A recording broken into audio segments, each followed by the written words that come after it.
Assalamualaikum warahmatullahi wabarakatuh. Salam sejahtera bagi kita semua. Selamat sore Sobat Ngaji Bareng PGRI Kabupaten Banyumas. Selamat datang kembali di podcast PGRI Kabupaten Banyumas. Senang sekali saya Resti Mulyati bisa menemani sahabat semua pada sore hari ini. Nah, sobat-sobat semuanya, biar kita lebih semangat lagi, yuk kita gemakan dulu jargon kebanggaan kita. Hidup guru, hidup PGRI, solidaritas, yes.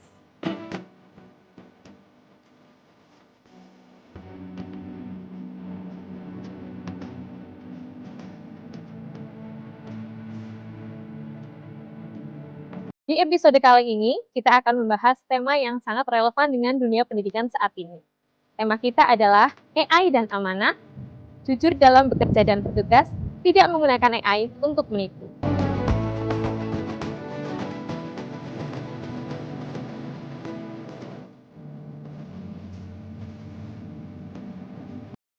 Perkembangan teknologi kecerdasan buatan kini makin masif. Kita mengenal berbagai platform integrasi AI dalam berbagai layanan pendidikan. Di satu sisi, ini mempermudah dan menguntungkan tugas kita sebagai guru dan tenaga pendidikan. Namun, di sisi lain, ini justru menjadi tantangan etika dan amanah kita sebagai guru dalam bekerja. Bersama kita telah hadir Ibu Dwi Darwati SPDI MPD, seorang guru pendidikan agama Islam dari SD Negeri 3 Lesmana. Assalamualaikum Bu Dwi. Waalaikumsalam warahmatullahi wabarakatuh. Ya Allah, senang sekali bisa ketemu Bu Dwi hari ini. Alhamdulillah. Ibu gimana kabarnya Bu? Alhamdulillah sehat luar biasa. Puasa masih lancar? Alhamdulillah, semoga sampai nanti Lebaran kita tetap dalam keadaan sehat. Amin, ya robbal alamin. Ngomong-ngomong Bu Dwi nih, mumpung ketemu ya, kita sore ini lagi mau membahas tentang AI dan amanah. Wow. Gitu. Nah, kebetulan Bu Dwi ini kan seorang ASN ya, kemudian guru pendidikan agama Islam di SD Negeri 3 Lesmana. Nah, boleh dong Bu kita ngobrol-ngobrol dulu? Oh, baik, monggo. Ya, monggo Bu, kita duduk dulu ya, biar ngobrolnya lebih enak.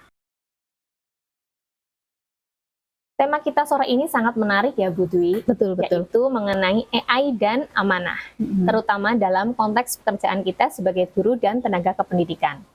Nah, ini menurut Bu Dwi, sebagai garda terdepan dalam pendidikan, bagaimana sih Bu Dwi memaknai AI dan amanah?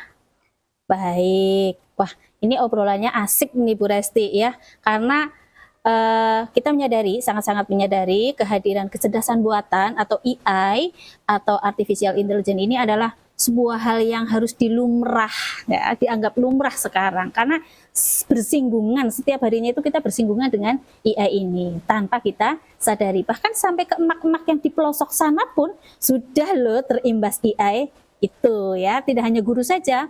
Nah, terkait dengan AI ini sebenarnya itu sebuah teknologi ya yang dirancang, itu mesin yang dirancang bisa berpikir, belajar, dan mengambil keputusan itu seperti manusia. Ngeri-ngeri juga sih. Ya. Ngeri-ngeri sedep ya Bu ya? Iya, betul, ngeri-ngeri sedep. Karena apa? Sebetulnya AI ini mereka bisa cerdas, bisa memukau, bisa memfasilitasi kita nih saat ini. Ternyata mereka mengambil dari berbagai sumber yang sudah kita input di teknologi terdahulu. Jadi mereka menggunakan dasar-dasar pengetahuan itu dan menghadirkan teknologi keterbaruan sekarang.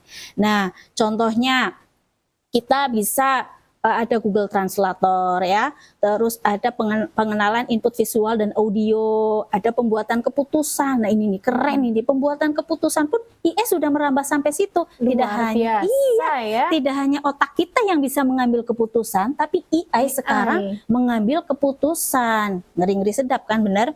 Nah, seterus si IE ini juga bisa menyelesaikan masalah. Oh gitu. Canggih banget. Iya, saya juga sampai wow. Kita chat GPT. Oh maaf, di WA itu kan ada ya. Meta.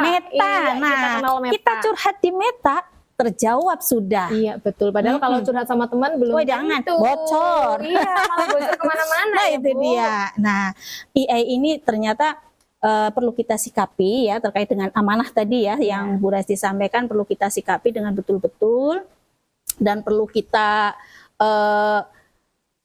gunakan sebaik mungkin. Karena EA itu seperti yang tadi saya sampaikan ya, sudah sampai ke asisten virtual, search engine, terus m-banking, marketplace, terus ada GPS ya. Teman-teman pasti kemana-mana nih nyari alamat pasti pakai GPS kan ya, pakai map. Nah, ada juga aplikasi transportasi online, Grab dan sebagainya. Oh maaf, sebut merek ya, mohon maaf.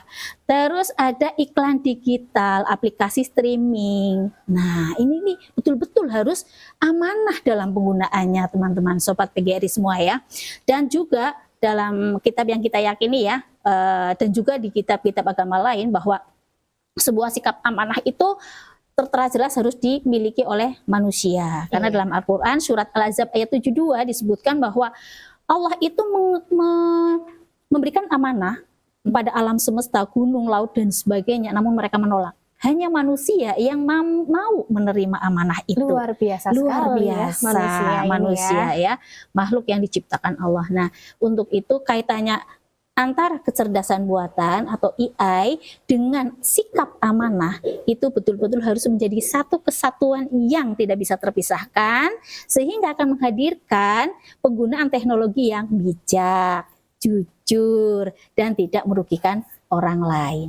Begitu Bu Resti. Oke, luar biasa sekali ini penjelasan Bu Dwi tentang AI dan amanah ya Bu. Ngomong-ngomong sejauh ini bagaimana sih pemanfaatan AI bagi tugas guru? Oke, kalau di ranah dunia pendidikan yang saya tahu ya, sudah banyak banget Bun. Nah, contohnya untuk alat bantu pembelajaran nih, ada ChatGPT, terus ada Socratic by Google, ada Wolfram Alpha, ada Quillbot. Terus untuk mendukung kreativitas guru nih ya, yang tentunya harus grow mindset katanya ya, pembelajaran mendalam.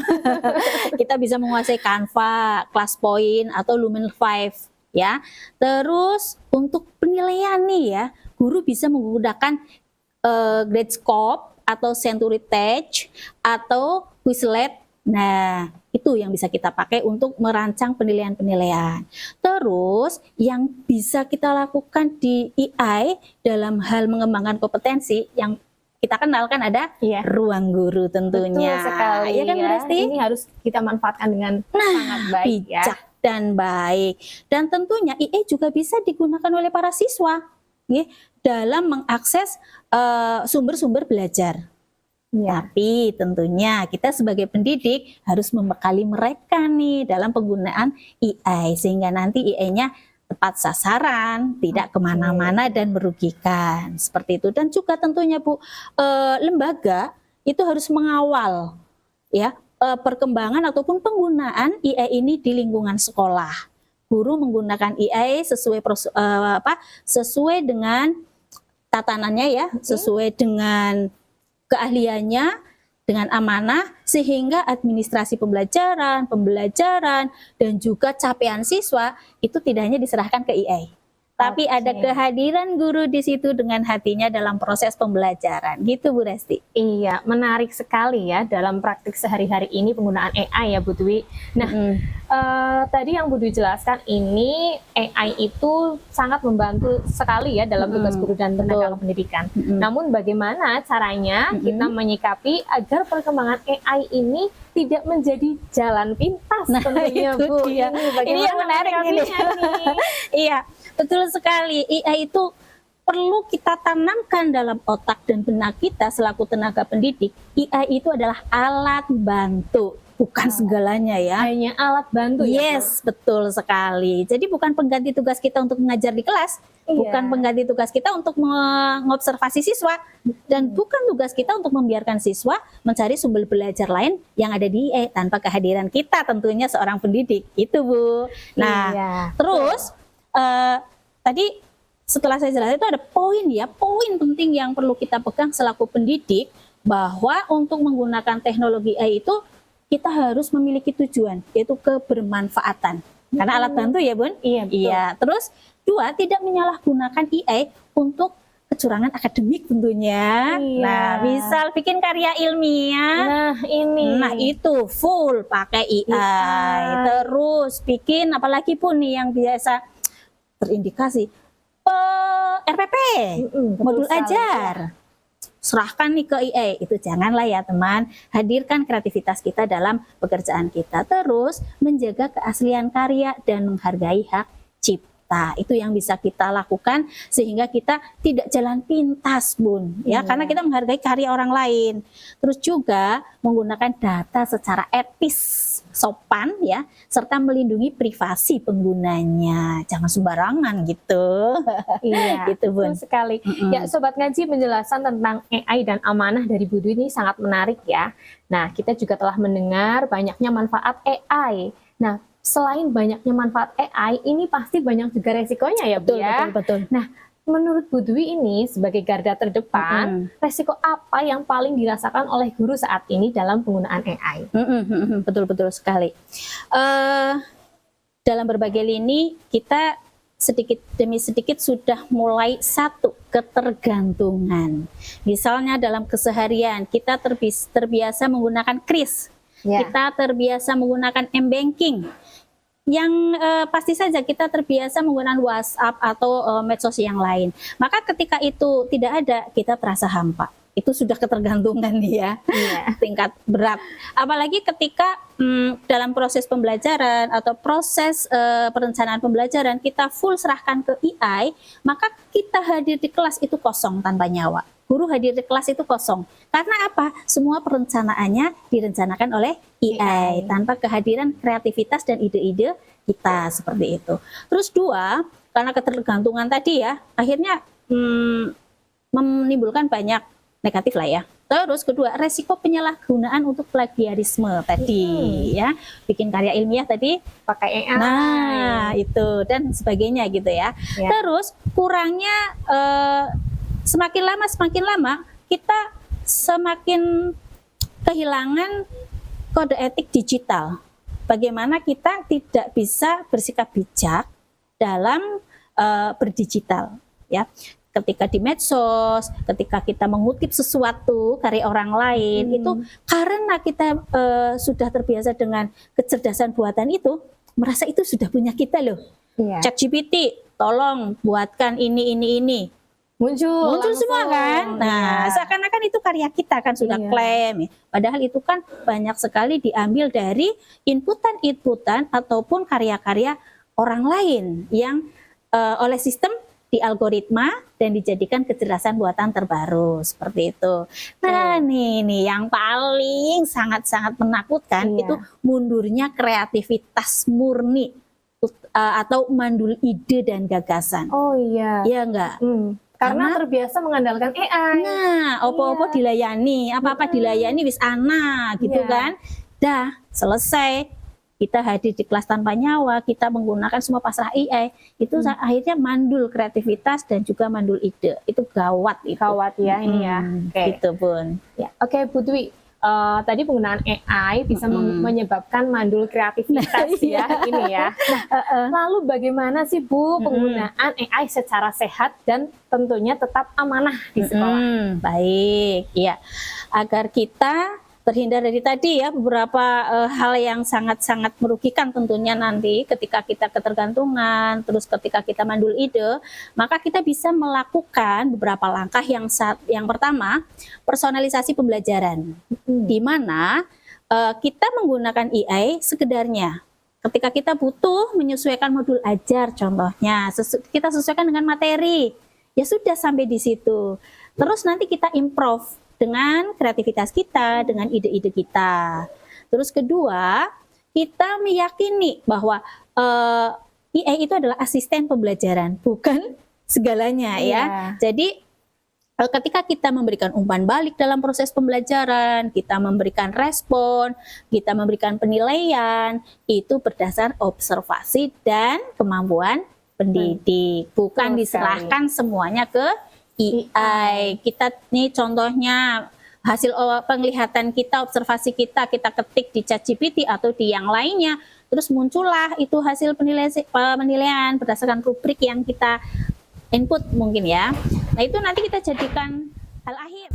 Baik, untuk selanjutnya Bu Resti, terkait dengan penggunaan AI secara sehat dan amanah dalam lingkungan sekolah, itu perlu kita yakini juga bahwa AI itu adalah asisten pembelajaran. Tadi nggih, kita hanya AI itu hanya alat. Alat. Nah, terus membantu tugas-tugas guru. Namun saya tekankan lagi bahwa guru itu harus tetap mengedepankan sikap asah, asih, asuh dalam memberikan umpan balik atau membimbing peserta didik. Terus yang ketiga adalah IE sebagai analisis data pendidikan, penilaian, ataupun analisis-analisis yang lain seperti penyusunan rubrik dari capaian-capaian yang kita targetkan dalam sebuah materi pembelajaran. Itu hanya alat bantu.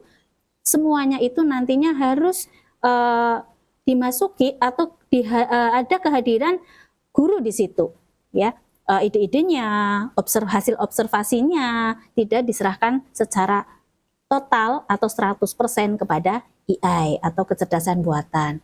Selanjutnya, dalam penggunaan alat bantu administrasi, ini sebetulnya sangat-sangat efisien ya ketika kita terbantu ataupun menggunakan kecerdasan buatan ini, sangat-sangat membantu. Contohnya dalam administrasi penilaian, absen, pengolahan data anak, terus penyusunan modul ajar seperti yang tadi saya sampaikan. Namun kembali lagi ini hanya alat bantu. Semua harus ada kehadiran guru di situ. Selanjutnya adalah penggunaan akses pendidikan.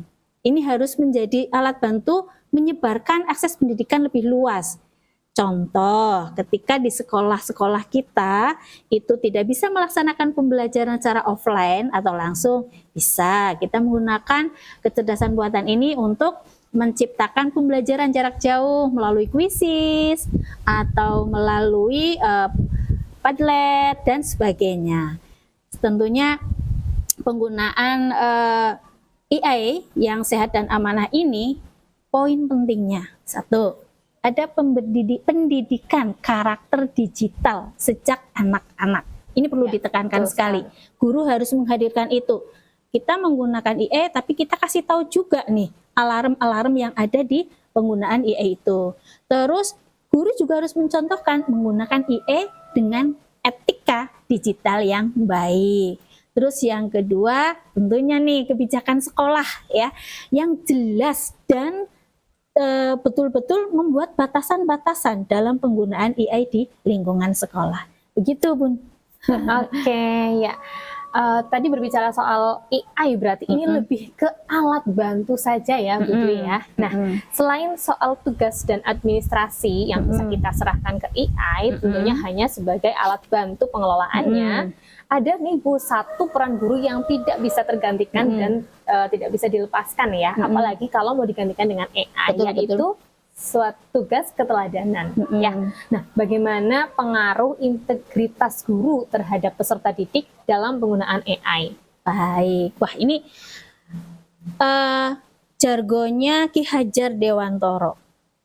Ya, ingarso Sung tulodo ing madya mangun karso tutwuri handayani, harus hadir itu ya. Jangan lepas, itu harus mewarnai kecerdasan AI yang kita gunakan. 3 kalimat penting dan sakti dari Ki Hajar Dewantoro itu harus betul-betul menjadi jiwa ya dari kecerdasan yang kita gunakan, kecerdasan buatan yang kita gunakan. Nah, dalam hal ini integritas seorang guru bisa hadir dengan tepat walaupun dia menggunakan AI, itu jika dia menggunakan AI secara jujur, secara bijak, secara bertanggung jawab.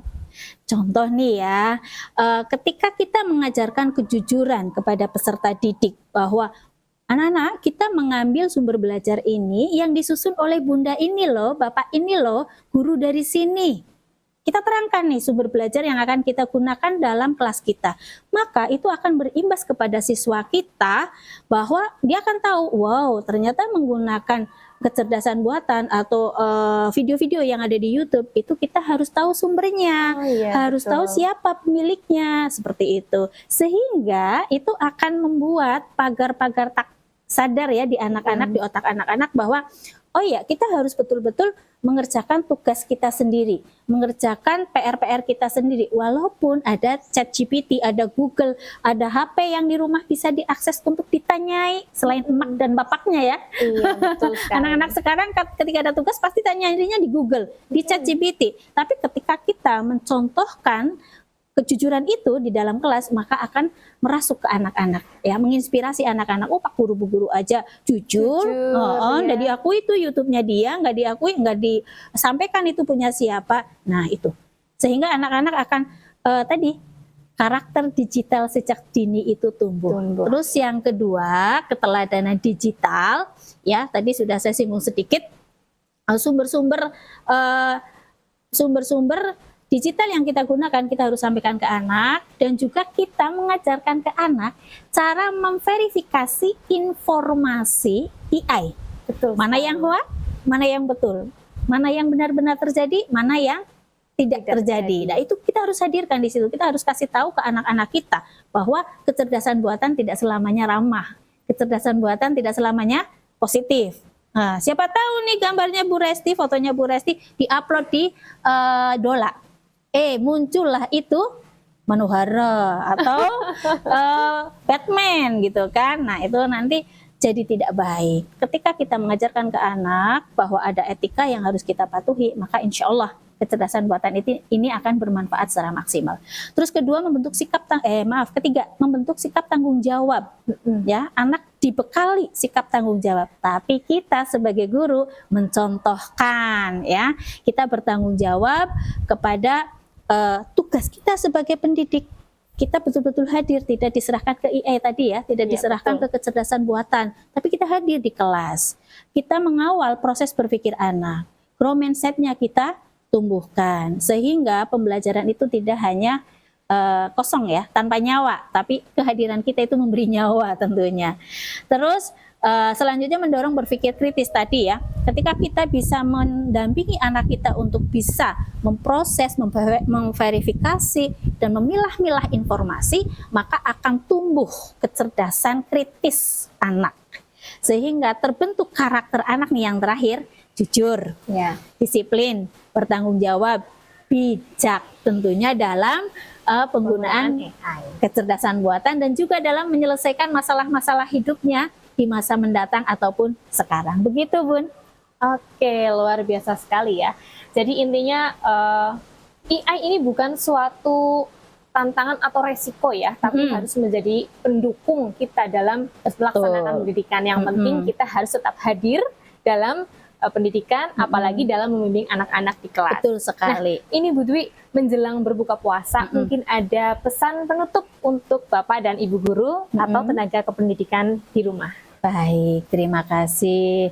Baiklah Sobat Ngaji PGRI yang luar biasa, ada beberapa pesan yang mari kita sama-sama saling mengingatkan tentunya ya dalam penggunaan kecerdasan buatan ini.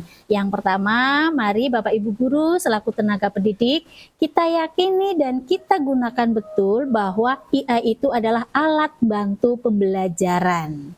Itu bukan segalanya, tapi kita perlu hadir dalam proses pembelajaran. Terus, jadilah teladan dalam penggunaan teknologi digital. Jadilah teladan yang jujur, yang bertanggung jawab dalam menggunakan kecerdasan buatan.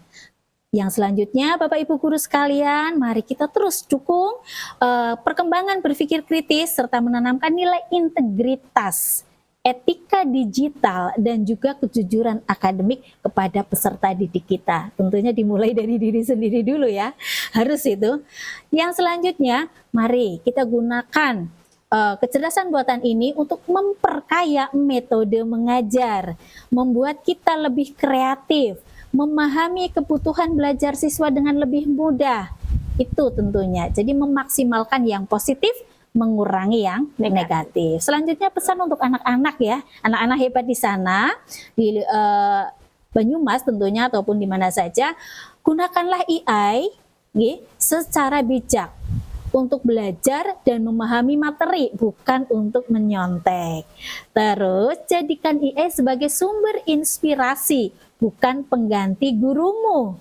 Selanjutnya, periksa kembali informasi yang kalian akses, cari kebenarannya, ya, jangan langsung ditelan, jangan langsung dipahami bahwa itu berita yang baik dan sebagainya. Cerdaslah dalam berdigital. Yang selanjutnya tetap jujur dalam mengerjakan tugas dan sekolah kalian. Walaupun ada kecerdasan buatan, tapi kejujuran itu lebih utama. Ingat, kemampuan berpikir dan karakter diri lebih penting dari sekedar hasil jawaban nilai kalian. Gitu ya anak-anak hebat dan juga tenaga pendidik yang hebat luar biasa. Ada satu kutipan nih, Bun. Boleh, Ya. boleh. Silahkan. Dari Profesor Feveli, ya, tokoh AI ini, beliau mengatakan, membuat statement, kecerdasan buatan bukanlah pengganti kecerdasan manusia. Ini hanyalah alat untuk memperkuat kreativitas dan kecerdikan manusia. Tuh, orang yang pinter AI aja udah ngomong kayak gini, apalagi kita penggunanya. Iya. Gitu, Bunda. Monggo. Luar biasa sekali Bunda Dwi ya. Terima kasih atas sama-sama. refleksi yang sangat mendalam dan sangat luar biasa ini tentang AI. Nah, Sobat Ngaji Bareng PGRI Kabupaten Banyumas, AI adalah karunia zaman. Namun, amanah adalah fondasi keimanan dan profesionalisme. Mari kita jadikan momentum Ramadan ini sebagai momentum untuk memperkuat integritas digital kita. Menggunakan AI dengan bijak, bekerja dengan jujur, dan bertugas dengan penuh tanggung jawab. Semoga setiap huruf yang kita ajarkan, setiap laporan yang kita kerjakan, dan setiap amanah yang kita tunaikan menjadi amal jariah bagi kita. Saya Resti Mulyati, mewakili segenap keluarga besar PGRI, mengucapkan terima kasih dan mohon maaf. Oke Bu Dwi, sebagai penutup, mari kita ucapkan jargon PGRI dulu ya. Oke, baik. Ya. Hidup guru, Hidup PGRI, solidaritas, yes. Selamat menanti saat berbuka puasa. Semoga Allah Subhanahu wa Ta'ala menerima amal ibadah kita semua. Terima kasih. Wassalamualaikum warahmatullahi wabarakatuh.